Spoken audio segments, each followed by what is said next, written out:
Il lago Volaia, con le sue acque verde smeraldo, nasconde un segreto, una gemma preziosa da cui poterlo ammirare in tutta la sua bellezza.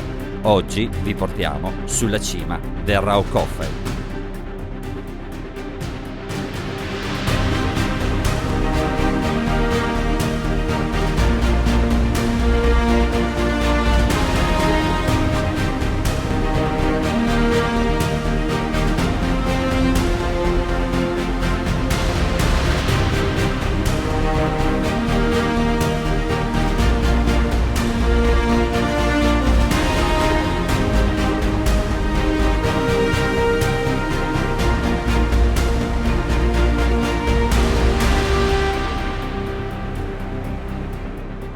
Ma torniamo indietro un pochino, partiamo dal campeggio alpino di collina dove abbiamo pernottato alcune notti, una struttura semplice con i prezzi adeguati ai servizi che danno. Noi ci siamo trovati bene, quindi pollice in su.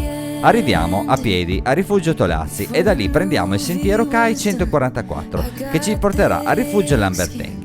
Lungo percorso a farci compagnia una simpatica coppia che ci guida lungo gallerie nascoste della prima guerra mondiale, permettendoci di vedere il lago Volaia da punti inaspettati. Costeggiamo quindi il lago fino al rifugio Volaiersiehutte, perdonate la pronuncia, e da lì imbocchiamo il 403 fino a Valentin Tor.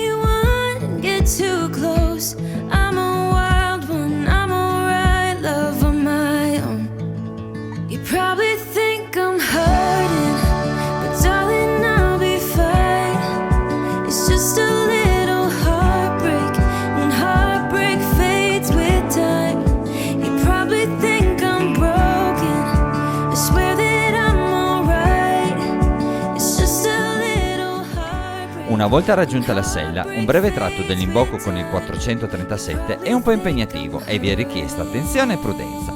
Nulla di infattibile, sia noi che Marta lo abbiamo superato facilmente.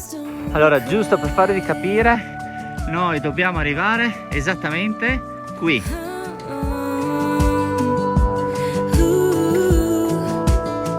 I saw the red flags before giving you a chance. I said no, I turned you down before we even got to dance. Allora, la cima del Raukofen l'abbiamo raggiunta non con poca difficoltà perché abbiamo faticato un pochettino. Come sempre lasciamo il sassolino del sorriso dove abbiamo scritto anche una bellissima filastrocca. Quest'ape non è una piccola cosa, senza di lei non avremmo la rosa, né il tulipano, il narciso, il crisantemo o il fiordaliso. Se ami la bellezza non dimenticare, è quest'ape che devi ringraziare.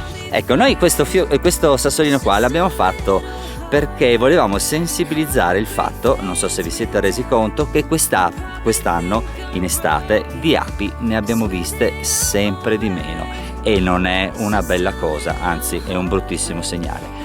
Quindi viva le api e cerchiamo di essere più ecologici possibili in modo tale che loro non muoiano per colpa nostra. Mettiamo il sassolino, dai.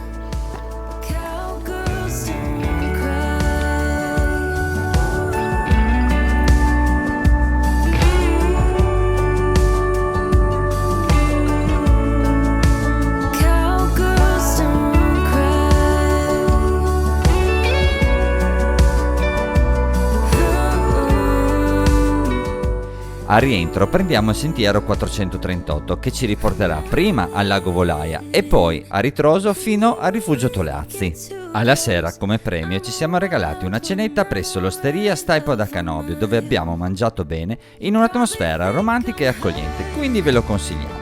Nel prossimo video vi porteremo a Rifugio Bianchi dove finalmente ho conosciuto Enrico, dormito in bivacco e raggiunto la cima del Monte Chiavasi. Ora vi mandiamo alla cantina tabacco con i dati tecnici del percorso. Come sempre ringrazio Enrico per il supporto aereo, iscrivetevi al canale, zaino in spalla e alla prossima!